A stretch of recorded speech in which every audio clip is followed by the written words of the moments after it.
नमस्कार, न्यूज 24 महाराष्ट्रमध्ये आपलं सर्वांचं स्वागत। जिल्हा परिषद निवडणुकीच्या पार्श्वभूमीवर वडवळ नागनाथ गटाचे इच्छुक उमेदवार व घरणी गावचे सुपुत्र श्री भानुदास दादा पोटे यांनी सुप्रसिद्ध नागनाथ मंदिराचे दर्शन घेऊन गावोगाव मतदारांच्या भेटीगाठीचा शुभारंभ केला। यावेळी जिल्हा परिषद मतदारसंघातील प्रमुख पदाधिकारी, कार्यकर्ते तसेच सुजाण मतदार बांधवांशी संवाद साधत मी राष्ट्रवादी काँग्रेस पार्टी अजितदादा पवार गट तर्फे जिल्हा परिषदेसाठी इच्छुक असल्याचे भानुदास दादा पोटे यांनी स्पष्ट केले।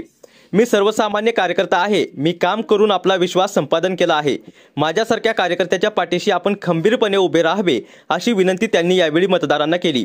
गावोगावी होत असलेल्या भेटी दरम्यान सर्व घटकांतील मतदारांकडून मिळत असलेला प्रचंड प्रतिसाद पाहून त्यांना विशेष आनंद झाला। एका सामान्य कुटुंबातील काम करणाऱ्या कार्यकर्त्याच्या पाठीशी सर्व जाती धर्मातील मंडळी इतक्या विश्वासाने उभी राहत आहेत, हेच माझं सर्वात मोठं भांडवल आहे।